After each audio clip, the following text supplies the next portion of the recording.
Hello students, welcome to my YouTube classes.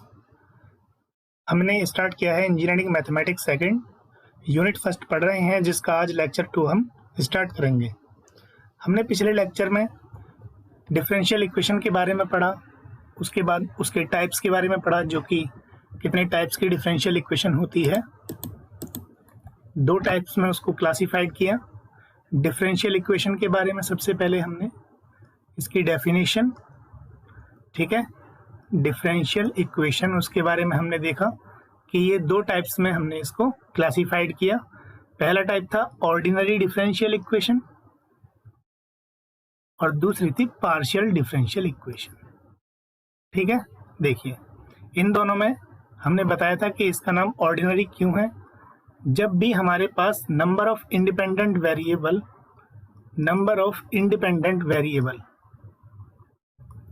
Equal to 1, यानी एक ही independent variable अगर किसी फंक्शन के पास है तो उसके डेरिवेटिव्स से जो हमें डिफरेंशियल इक्वेशन बनेगी, उस डिफरेंशियल इक्वेशन का नाम होगा ऑर्डिनरी डिफरेंशियल इक्वेशन। इसी तरह अगर कोई फंक्शन है जिसके पास एक से ज़्यादा इंडिपेंडेंट वेरिएबल है तो वहाँ पर कंसेप्ट यूज होता है पार्शियल डिफरेंशिएशन का। और पार्शियल डिफरेंशिएशन से जो हम डिफरेंशियल इक्वेशन बनाते हैं उसका नाम दिया है हमने पार्शियली डिफरेंशियल इक्वेशन। ठीक है, यहाँ पर नंबर ऑफ इंडिपेंडेंट वेरिएबल की संख्या एक से ज़्यादा होती है। इसके बाद हमने किसी भी ऑर्डिनरी डिफरेंशियल इक्वेशन की बात कर रहे हैं तो हमने उसके ऑर्डर पे बात करी कि उसका ऑर्डर क्या होता है। तो छोटी सी लाइन में मैं उसको बता दूं, वैसे हमने अच्छी तरीके से इसको डिफाइन किया है पिछली वीडियो में, आप देख सकते हैं लेक्चर नंबर 1 में। तो ऑर्डर क्या होता है, किसी भी डिफरेंशियल इक्वेशन का जो ऑर्डर होता है वो होता है order of highest order derivative.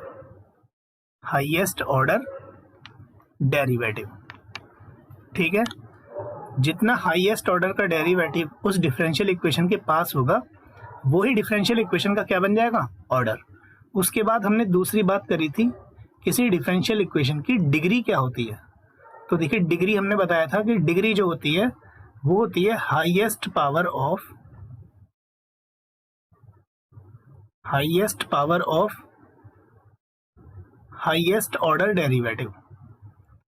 Order derivative की जो पावर होती है वही क्या कहलाती है, डिग्री। बट एक कंडीशन है, बट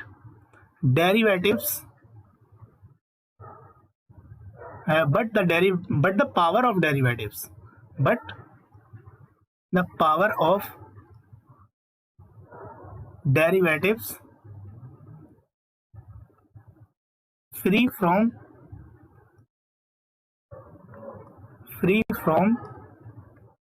radicals and fraction, ये हमने एक नई बात ऐड करी थी। इसमें क्या है, इसका मतलब कि अगर कोई डिफरेंशियल इक्वेशन है तो उसमें हो सकता है d2y/dx² हो, लेकिन dy/dx की पावर कितनी हो, यहाँ 1/2 और इक्वल टू में x। तो यहाँ 1/2 पावर कैसी आ गई है रेडिकल में, तो हम पहले इसको 1/2 को अलग करना है। ठीक है ना, तो सब कैसे करेंगे, इसको इस तरफ ले जाओ या इसको इस तरफ ले जाके फिर दोनों तरफ का स्क्वायर कर दो। तो जितने भी डेरिवेटिव्स की पावर हैं वो सब कैसी आनी चाहिए, इंटीजर में। तब उसके बाद हम हाईएस्ट ऑर्डर का डेरिवेटिव देखेंगे, फिर उसकी पावर बताएंगे। तो सबसे पहले हम क्या करेंगे, यहाँ dy/dx को यहीं रहने दो, ये 1/2, और इसको इधर ले जाओ x माइनस d2y/dx²। फिर क्या करेंगे, दोनों तरफ का स्क्वायर कर देंगे, यहाँ भी कर देंगे और यहाँ भी कर देंगे। ये 2 से 2 कैंसिल आउट हो जाएगा, यहाँ बचेगा dy/dx और इधर आ जाएगा तुम्हारा x² प्लस d2y/dx² का whole square minus 2x d2y/dx²। तो ये तुम्हारी डिफरेंशियल इक्वेशन की नई फॉर्म आई इसकी, जो फ्री फ्रॉम रेडिकल्स है। तो यहाँ पर कितने ऑर्डर का हाईएस्ट ऑर्डर डेरिवेटिव है, वो है 2 ऑर्डर का। तो इस डिफरेंशियल इक्वेशन का ऑर्डर हो जाएगा 2, लेकिन डिग्री कितनी है, तो देखिए यहाँ जो हाईएस्ट ऑर्डर की डेरिवेटिव की डिग्री है वो है इसकी पावर 1, लेकिन यहाँ इसकी पावर कितनी है, 2। तो ये क्या बन जाएगी, इसकी डिग्री। मैंने अच्छी तरीके से एक्सप्लेन कर रखा है पिछली वीडियो में। अभी हम बात करते हैं आगे, जो अभी हम इस लेक्चर 2 में बात करेंगे। ठीक है, चलिए लेक्चर 2 की शुरुआत करते हैं। ये हमारा थोड़ा पीछे का भी रिवीजन हो गया। तो लेक्चर 2 में हम पढ़ेंगे सबसे पहले देखिए सॉल्यूशन ऑफ डिफरेंशियल इक्वेशन। देखिए किसी भी इक्वेशन के पास या तो सॉल्यूशन होता है या नहीं होता है। अगर होता है तो फिर उसको किस तरह से हम डिफाइन करेंगे, तो हम डिफाइन करेंगे सॉल्यूशन ऑफ डिफरेंशियल इक्वेशन।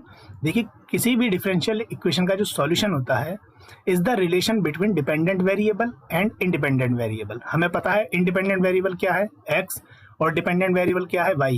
इन दोनों के बीच में जो रिलेशन होगा और जो सेटिस्फाई भी करे किसको, डिफरेंशियल इक्वेशन को, वही क्या कहलाएगा, उसका डिफरेंशियल, क्या कहलाएगा, उसका सॉल्यूशन ऑफ डिफरेंशियल इक्वेशन। लेकिन एक कंडीशन क्या है कि उसमें dy dx d2y/dx यानी डेरिवेटिव्स नहीं होने चाहिए, सिर्फ और सिर्फ क्या होने चाहिए, सिंपल x और y। ऐसा नहीं कि उसमें dy/dx भी तुम लगा दो, ठीक है ना, ऐसा कोई भी सॉल्यूशन मान्य नहीं होगा।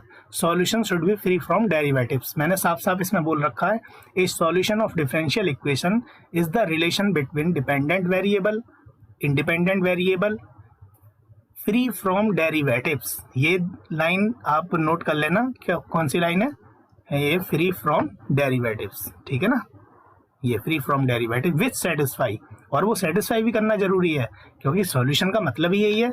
कोई भी इक्वेशन का सॉल्यूशन क्या होता है, जो उस इक्वेशन को सेटिस्फाई करे, ठीक है। तो ये हो गया तुम्हारा डेफिनेशन, पूछ लेता है एग्जाम में, solution of differential equation, what is the definition of solution of differential equation. अब देखिए ये एग्जांपल है हमारा, y equal to c1e⁻x plus c2e⁻−x। c1 c2 क्या है, आर्बिट्रेरी कांस्टेंट है। आर्बिट्रेरी कांस्टेंट का मतलब होता है कि ये कोई भी वैल्यू असाइन कर सकते हैं हम इसको, c1 की वैल्यू 2 ले सकते हैं, c2 की वैल्यू 5 भी ले सकते हैं, c2 की वैल्यू 0 ले सकते हैं, एनीथिंग विच यू वांट, ठीक है। तो देखिए ये जो है हमारा y और x में ही है सिर्फ सॉल्यूशन, यहाँ कोई डेरिवेटिव्स तो है नहीं इसमें पूरे में, तो ये क्या कहलाएगा, सॉल्यूशन किसका, इस डिफरेंशियल इक्वेशन का। कब, अगर ये इसको सेटिस्फाई करे। तो तुम इसमें क्या करना है, तुम इसमें y की जगह ये पुट करके देखना और चेक करना कि ये इसका सॉल्यूशन है या नहीं है ये इसका सॉल्यूशन, लेकिन तुम्हें ये वेरीफाई करना है। कैसे करोगे, सबसे पहले इसको 2 बार डेरिवेटिव करो, फिर 2 बार डेरिवेटिव की यहाँ वैल्यू रख दो और y की यहाँ वैल्यू रख दो, और वैल्यू रखने के बाद आपको पता चलेगा कि लेफ्ट में जैसे वैल्यू रखी ओवरऑल कितना आ जाएगा, वो 0। तो ये इसका सॉल्यूशन हो गया क्योंकि इसने ये इसको सेटिस्फाई कर दिया। ऐसे ही y equal to sine x इसका सॉल्यूशन होगा। देखो dy/dx जब तुम निकालोगे तो dy/dx कितना आ जाएगा, cos x। अब तुम इसमें वैल्यू रखो तो यहाँ आ जाएगा cos x और यहाँ minus cos x, cos x minus cos x 0 हो गया ना सेटिस्फाई। तो ये क्या हो गया, इसका सॉल्यूशन। तो ये हो गया इसका सॉल्यूशन ऑफ डिफरेंशियल इक्वेशन की डेफिनेशन। उसके बाद बात करते हैं हम जनरल सॉल्यूशन क्या होता है। ये बहुत ज़्यादा इंपॉर्टेंट डेफिनेशन है, कई बार एग्जाम में पूछ लेता है, ठीक है, इंपॉर्टेंट डेफिनेशन है। What is the general solution of differential equation. Definition पढ़ते हैं ध्यान से। A general solution of differential equation is the solution in which, एक ऐसा सॉल्यूशन होता है in which the number of arbitrary constant. अभी हमने ऊपर आर्बिट्रेरी कांस्टेंट की बात करी थी ना, ये c1 और c2 आर्बिट्रेरी कांस्टेंट एक वो कांस्टेंट होते हैं कि उनकी वैल्यू हम कुछ भी असाइन कर सकते हैं, ठीक है ना। तो x और y पे कोई भी फर्क नहीं पड़ेगा, ठीक है ना, बिना इनको अफेक्ट करे हम कोई भी वैल्यू इनको असाइन कर सकते हैं। एक तो होते हैं कांस्टेंट चीज, जो कांस्टेंट ही रहती है उसकी वैल्यू कोई भी हम वेरी नहीं कर सकते, लेकिन आर्बिट्रेरी कांस्टेंट को हम वैल्यू दे सकते हैं, ठीक है ना। तो a general solution of differential equation is the solution in which the number of arbitrary constant. ये ध्यान देने वाली बात है कि किसी भी डिफरेंशियल इक्वेशन का जो जनरल सॉल्यूशन होता है उसमें number of arbitrary constant is equal to the order of differential equation. तो तुम्हें कैसे पता करना है, सबसे पहले अपनी डिफरेंशियल इक्वेशन का ऑर्डर चेक करना है, ठीक है ना। ऑर्डर चेक करने के बाद जैसे ये एग्जांपल है, यहाँ डिफरेंशियल इक्वेशन का कितना ऑर्डर है, यहाँ हाईएस्ट ऑर्डर डेरिवेटिव कितने ऑर्डर का है, वो 2 ऑर्डर का है। तो यहाँ ऑर्डर कितना डिफरेंशियल इक्वेशन का, 2। तो ये इसका जनरल सॉल्यूशन है या नहीं है ये इसका जनरल सॉल्यूशन। क्यों है, क्योंकि इसके पास नंबर ऑफ आर्बिट्रेरी कांस्टेंट एक तो c1 है और एक c2 है। तो कितने आर्बिट्रेरी कांस्टेंट हैं, 2, एक c1 और एक c2, तो है ना, ये इसका सॉल्यूशन है। और इसके पास नंबर ऑफ आर्बिट्रेरी कांस्टेंट भी 2 हैं, तो ये क्या कहलाएगा, इसका जनरल सॉल्यूशन। ये इसको सेटिस्फाई भी करेगा। आप इसको सेटिस्फाई करा के देखना एक बार। क्या करना है, y को 2 बार डिफरेंशिएट करना है और यहाँ पर y की वैल्यू रख देनी है लेफ्ट हैंड में, d2y/dx² निकालो प्लस 4y करो, इक्वल टू आना चाहिए 0। अगर 0 आया तो सॉल्यूशन है, अदरवाइज सॉल्यूशन ही नहीं है, ठीक है ना, लेकिन सॉल्यूशन है उसके बाद बात कर रहे हैं हम किसकी, जनरल सॉल्यूशन की। तो जनरल सॉल्यूशन तो बन जाएगा ये, क्योंकि इसके पास आर्बिट्रेरी कांस्टेंट कितने हैं, 2। बस हमें क्या चेक करना है कि ये इसका सॉल्यूशन है या नहीं है, वो तुम्हारा काम है इसको चेक करना, ठीक है ना। वैसे ये इसका सॉल्यूशन है, ओके। बात करते हैं हम पार्टिकुलर सॉल्यूशन क्या होता है। किसी भी डिफरेंशियल इक्वेशन का पर्टिकुलर सॉल्यूशन जो होता है वो जनरल सॉल्यूशन से ही ऑब्टेन्ड होता है। कैसे, मान लेते हैं कि देखिए ये हमारा जनरल सॉल्यूशन था y equal to c1 sin 2x plus c2 cos 2x। अगर मैं यहाँ पर c1 की वैल्यू क्या रख दूं, 5 रख दूं, और c2 की वैल्यू क्या रख दूं, 3 रख दूं, तो c1 c2 की मैंने कुछ पर्टिकुलर वैल्यू रख दी, तो ये जो सॉल्यूशन बन जाएगा तुम्हारा, बन जाएगा ये solution 5 sin 2x plus 3 cos 2x, और यही इस डिफरेंशियल इक्वेशन का क्या कहलाएगा, पर्टिकुलर सॉल्यूशन, ठीक है ना। डेफिनेशन में आप आराम से देख सकते हैं, ये भी इंपॉर्टेंट डेफिनेशन है। इन सब छोटी छोटी डेफिनेशन को अभी से नोट कर लेना आप लोग। तो ये क्या है, a particular solution of differential equation is the solution which is obtained from the general solution by giving particular value to the arbitrary constant in general solution, ठीक है ना। आर्बिट्रेरी कांस्टेंट में कोई भी वैल्यू अगर हम पुट करेंगे कहाँ पे, जो जनरल सॉल्यूशन में होता है, तो वहां से हमें क्या ऑब्टेन्ड होगा, पर्टिकुलर सॉल्यूशन। जैसे हमने यहाँ पर इसका जो सॉल्यूशन था, तो ये y equal to 3 sin 2x plus 5 cos 2x इस पर्टिकुलर सॉल्यूशन हो जाएगा किसका, इस इक्वेशन का। हमने क्या किया, जो इसका जनरल सॉल्यूशन था ये c1 sin 2x plus c2 cos 2x, वहां पर c1 की वैल्यू रख दी 3 और c2 की वैल्यू रख दी 5। बस सिंपल, जो भी आर्बिट्रेरी कांस्टेंट है उनमें क्या करनी है, पर्टिकुलर वैल्यू पुट कर देनी है, क्या बन जाएगा, एक पर्टिकुलर सॉल्यूशन। तो ये तुम्हारा हो गया सॉल्यूशन ऑफ डिफरेंशियल इक्वेशन, जो हमने 2 टाइप्स में इसको क्लासिफाइड कर दिया। पहला जनरल सॉल्यूशन, या सॉल्यूशन को हम इंटीग्रल भी बोल देते हैं, ठीक है ना। और जो जनरल सॉल्यूशन है उसका नाम प्रिमिटिव भी बोल देते हैं। क्या बोल देते हैं, प्रिमिटिव। आप देख सकते हैं किस तरह से हम इसको प्रिमिटिव, ये आ गया तुम्हारा जनरल सॉल्यूशन की डेफिनेशन, आपकी बुक में भी अवेलेबल है ये सब चीज। जनरल सॉल्यूशन, कंप्लीट सॉल्यूशन बोल देते हैं इसको, क्या बोल देते हैं, कंप्लीट सॉल्यूशन, ठीक है। ये हो जाता है तुम्हारा complete solution.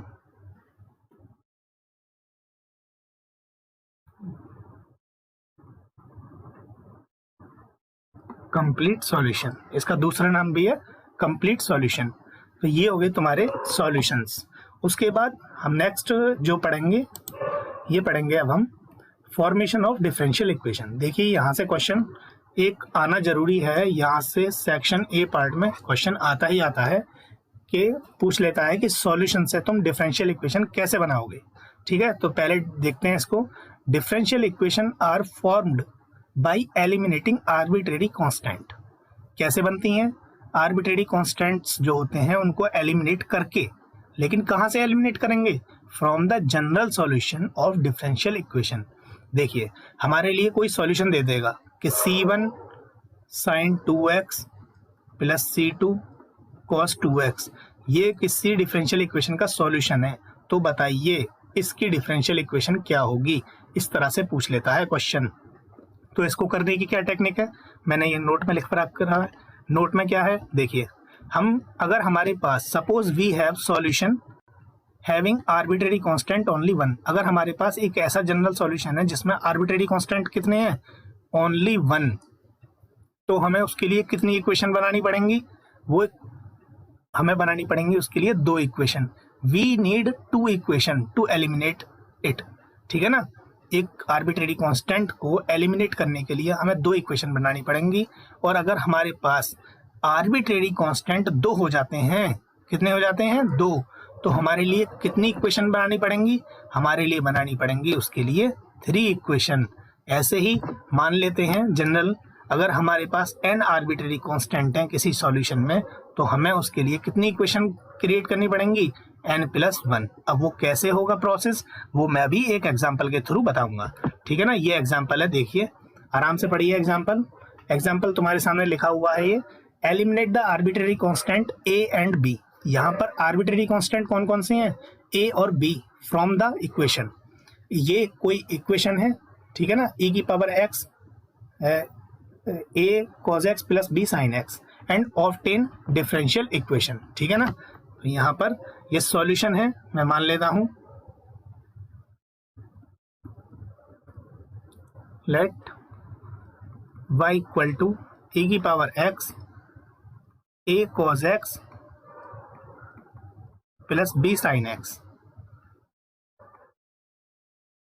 be the solution of a differential equation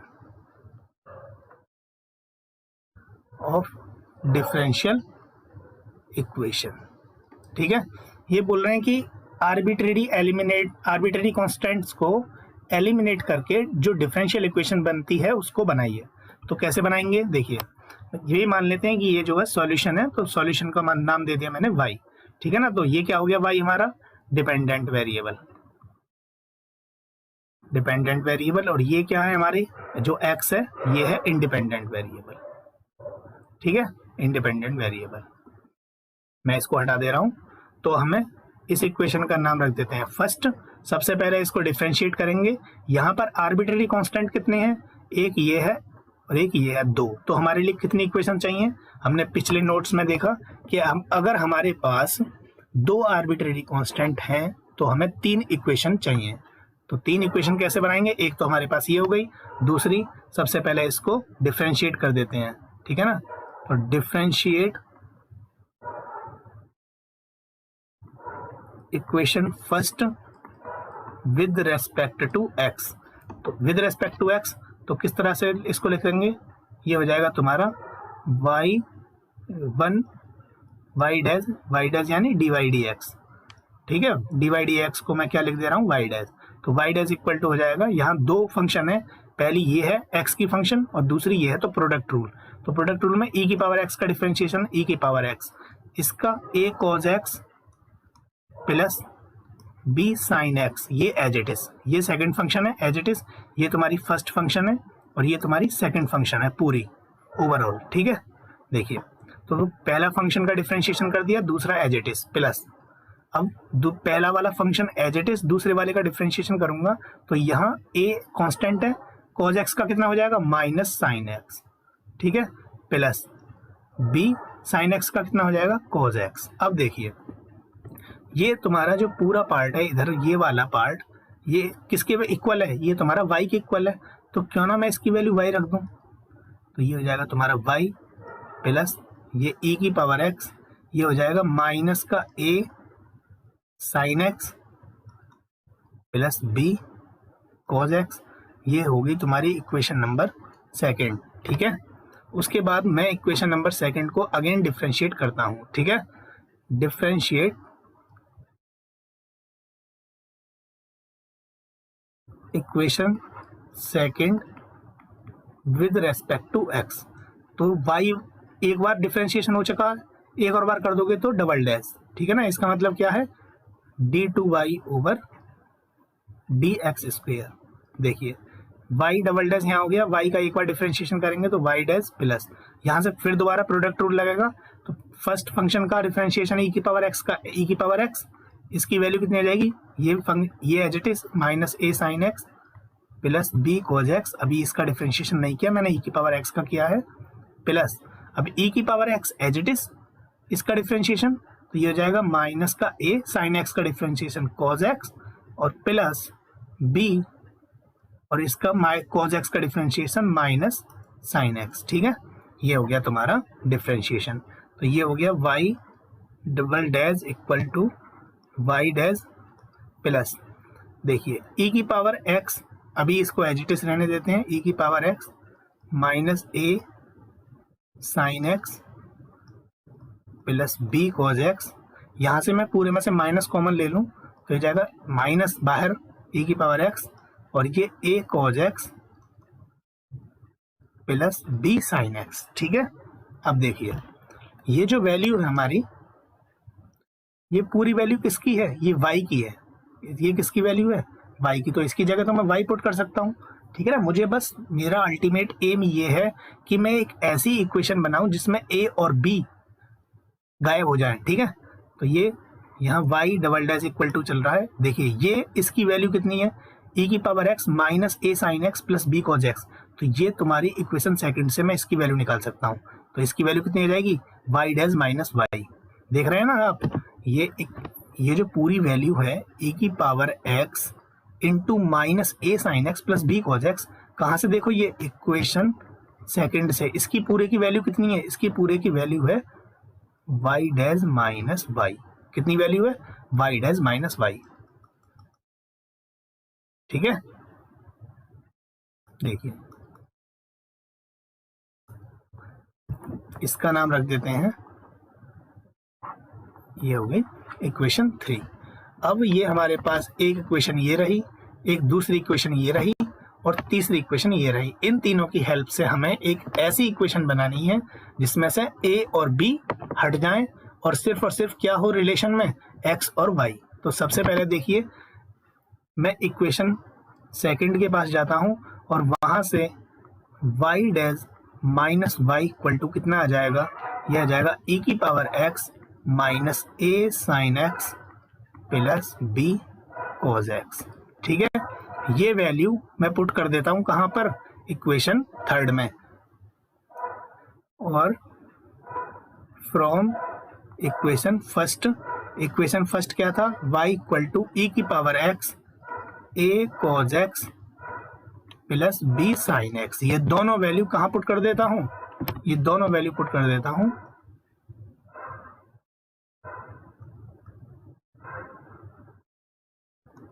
put in equation third. तो इक्वेशन थर्ड में पुट कर दिया तो y double dash equal to आ जाएगा तुम्हारा y डैश, और इसकी जगह कितनी वैल्यू आ जाएगी, ये तुम्हारी यहाँ पर। ठीक है, ये हो जाएगी तुम्हारी plus y dash minus y, और यहाँ माइनस, और इस पूरे की वैल्यू कितनी है, इस पूरे की वैल्यू यहाँ से ये हो जाएगा माइनस वाई। तो यहाँ कितना हो जाएगा, इसको हम y double dash equal to y dash plus y dash, ये हो जाएगा 2y डैश, और यहाँ हो जाएगा माइनस 2y। तो देखिए ये तुम्हारी डिफरेंशियल इक्वेशन बन गई है जिसके अंदर सिर्फ और सिर्फ डिपेंडेंट वेरिएबल है। ठीक है ना, वो डिपेंडेंट वेरिएबल उसके डेरिवेटिव्स। तो यहाँ पर ये क्या बन जाएगी तुम्हारी डिफरेंशियल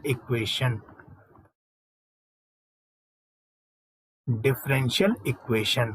इसको हम दूसरे फॉर्मेट में भी लिख सकते हैं, y डबल डैश को हम लिख सकते हैं d2y over dx square equal to 2dy over dx minus 2y।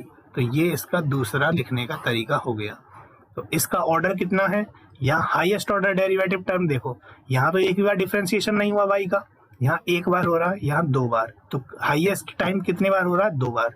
तो ये क्या हो जाएगा इसका ऑर्डर कितना हो जाएगा, 2। ये क्या बन जाएगा इसका ऑर्डर। अब हाईएस्ट ऑर्डर टर्म की जो पावर है वो देखो, तो इस पूरे की पावर कितनी है, इस पूरे की पावर तो 1 है। तो ये क्या हो जाएगी इसकी डिग्री, ये क्या हो जाएगी इसकी डिग्री। तो डिग्री इक्वल टू 1। अब देखिए हमारे पास आर्बिट्रेरी कांस्टेंट कितने थे, हमारे पास आर्बिट्रेरी कांस्टेंट थे सॉल्यूशन में 2, एक ए और दूसरा बी। तो 2 आर्बिट्रेरी कांस्टेंट है। तो हमारे लिए कितने ऑर्डर की डिफरेंशियल इक्वेशन मिलेगी, हमारे लिए मिलेगी सेकंड ऑर्डर की डिफरेंशियल इक्वेशन।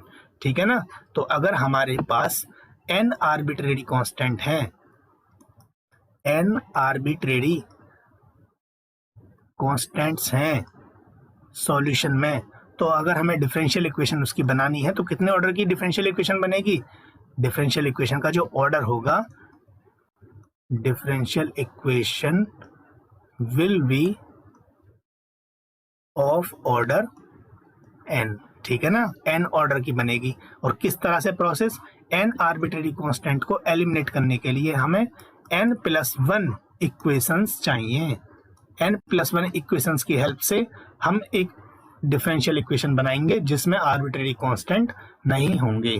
तो ये है तुम्हारा प्रोसेस। ठीक है, अब ये और भी क्वेश्चंस हैं अप्लाई करना।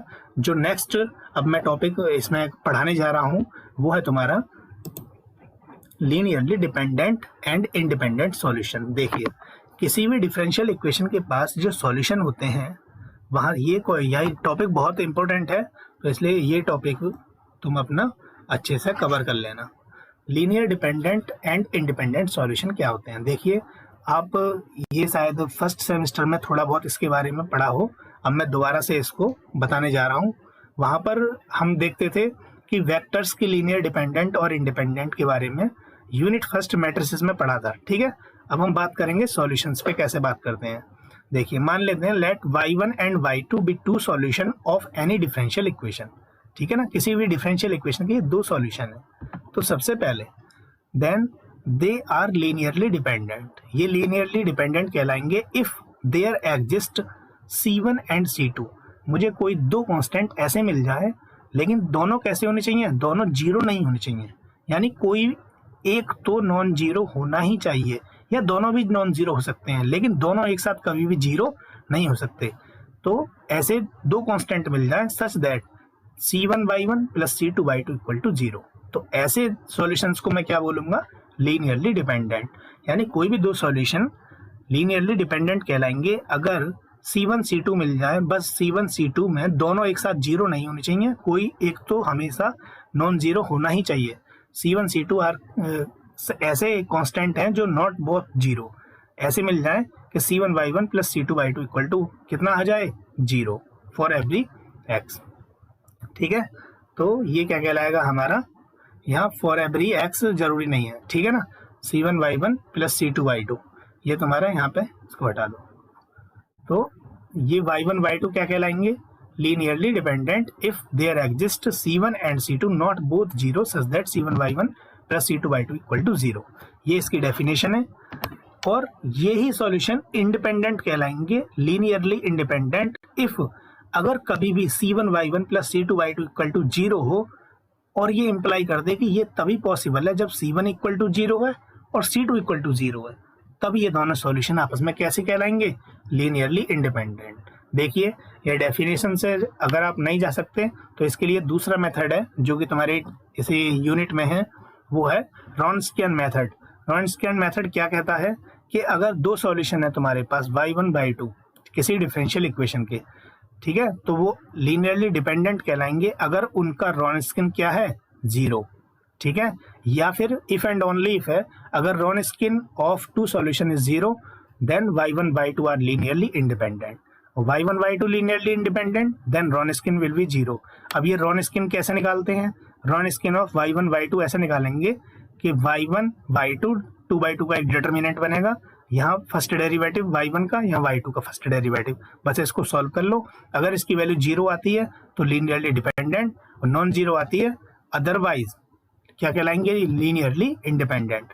यानी कोई भी दो सॉल्यूशन है y1 y2, उन दोनों का जो रॉन्स्कियन है अगर वो जीरो आ जाए तो क्या कहलाएगा, लीनियरली डिपेंडेंट कहलाएंगे वो दोनों सॉल्यूशन, और अगर नॉन जीरो आता है तो लीनियरली इंडिपेंडेंट। अगर ये तीन सॉल्यूशन होते कि y1 y2 और y3, तो इनका रॉन्स्कियन कैसे निकालते, y1 y2 y3, तो एक 3/3 का डिटर्मिनेंट बनाते। पहली रो में आता y1 y2 y3, दूसरी रो में आता y1 dash y2 dash y3 dash, यानी फर्स्ट डेरिवेटिव तीन हो गए। उसके बाद सेकंड डेरिवेटिव, पहले का भी सेकंड डेरिवेटिव, दूसरे का भी सेकंड डेरिवेटिव, और तीसरे का भी सेकंड डेरिवेटिव। अगर ये पूरा कैलकुलेट करने के बाद कैसा आए तुम्हारा नॉन जीरो, तो ये तीनों सॉल्यूशन कैसे कहलाएंगे, लीनियरली इंडिपेंडेंट। कैसे कहलाएंगे, लीनियरली इंडिपेंडेंट। और अगर जीरो आ जाए तो हमें पता ही क्या कहलाएंगे, लीनियरली डिपेंडेंट। तो एक क्वेश्चन हम इसका करते हैं। देखिए, बोल रहे हैं कि प्रूव दैट द फंक्शंस, ये फंक्शन कैसी हैं, लीनियरली इंडिपेंडेंट। तो लीनियरली इंडिपेंडेंट हमें इसको प्रूव करके दिखाना है, ठीक है ना। तो हमें देखिए, पहली फंक्शन क्या है, y1 इक्वल टू 1 है, y2 इक्वल टू x और y3 equal to x square, ठीक है। हम रॉन्स्कियन मेथड से जाएंगे। Then रॉन्स्कियन of y1 y2 y3 किस तरह से, एक 3/3 का डिटर्मिनेंट बनाएंगे। यहाँ आएगा तुम्हारा y1, यहाँ y2, यहाँ y3, यहाँ y1 डैश, यहाँ y2 डैश, यहाँ y3 डैश, यहाँ इनका सेकंड डेरिवेटिव y1 का भी, y2 का भी और y3 का भी। बस अगली लाइन में इनकी वैल्यू लिख दो सबकी। देखिए, y1 की वैल्यू कितनी है, 1, y2 की वैल्यू कितनी है x, y3 की वैल्यू कितनी है एक्स स्क्वायर। उसके बाद y1 डैश कितना आ जाएगा, 1 का डिफ्रेंशिएशन 0, y2 का डिफ्रेंशिएशन x का 1, y3 का डिफ्रेंशिएशन 2x। अब उसके बाद y1 का जब तुम 2 बार डिफ्रेंशिएशन करोगे तो y1 का ये है तुम्हारे पास y1, इसका 2 बार डिफ्रेंशिएशन करो तो वो 0 ही आएगा क्योंकि एक बार में 0 हो गया। y2 का 2 बार में डिफ्रेंशिएशन, तो y2 का जब तुमने एक बार डिफ्रेंशिएशन किया वो कितना आया 1, और अगली बार जब डिफ्रेंशिएशन करोगे तो y2 डबल डैश ये कितना आ जाएगा 0, ये हो गया 0। उसके बाद y3 का 2 बार डिफ्रेंशिएशन, तो y3 डैश कितना है y3 डैश, ये एक बार डिफरेंशिएशन करने पर 2x आ गया, एक और बार कर दोगे तो कितना हो जाएगा, ये हो जाएगा 2, ये हो जाएगा 2। और देखिए ये कैसा बन गया, ये बन गया एक determinant of upper triangular matrix. तो अपर ट्रायंगुलर मैट्रिक्स का डिटर्मिनेंट कैसे निकालते हैं, जो डायगोनल एंट्रीज होती हैं उनकी मल्टीप्लाई कर दो, या फिर सिंपल डिटर्मिनेंट की तरह भी सॉल्व कर सकते हो, ठीक है ना। तो डिटर्मिनेंट की तरह भी इसको सॉल्व करेंगे तो ये कितना बन जाएगा तुम्हारा 1 इंटू, ये तुम्हारा first row first column cancel, इसकी मल्टीप्लाई इसके जाएगी 2 इंटू 1, ये हो जाएगा 2 माइनस 2x इंटू 0, ये 0 minus x, second column cancel और first row cancel, second column cancel और फर्स्ट रो कैंसिल। तो ये कितना बन जाएगा तुम्हारा, ये बन जाएगा तुम्हारा, जब सेकेंड रो और फर्स्ट कॉलम कैंसिल करेंगे तो 2 इंटू 0 0, 2x इंटू 0 0, तो ये जाएगा 0 माइनस 0, ऐसे ही plus X square second third column और फर्स्ट रो, तो 0 इंटू 0 0 और 1 इंटू 0 0, तो ये भी तुम्हारा फिर क्या बचा 0 माइनस 0, ठीक है। तो ये सब 0 हो जाएगा, ये भी 0, यहाँ क्या बचेगा 2 विच इज नॉन जीरो। अब कैसा आ गया रॉन स्किन आ गया नॉन जीरो, तो इसका मतलब क्या हुआ कि y1 y2 y3 कैसे हैं, आर लीनियरली इंडिपेंडेंट, कैसे हैं लीनियरली इंडिपेंडेंट। अब हमें क्या बनाना है, देखिए दूसरा जो है and form the differential equation with solution are, जिसके ये सॉल्यूशन है वो डिफरेंशियल इक्वेशन बनाइए। तो देखिए इस तरह से कैसे बनाते हैं, हमें वो डिफरेंशियल इक्वेशन बनानी है जिसके ये सॉल्यूशन है, यानी y1 equal to 1, y2 equal to x और y3 equal to x square, ये तीन सॉल्यूशन, ठीक है ना, किस डिफरेंशियल इक्वेशन के हैं वो डिफरेंशियल इक्वेशन बनानी है हमको। तो सबसे पहले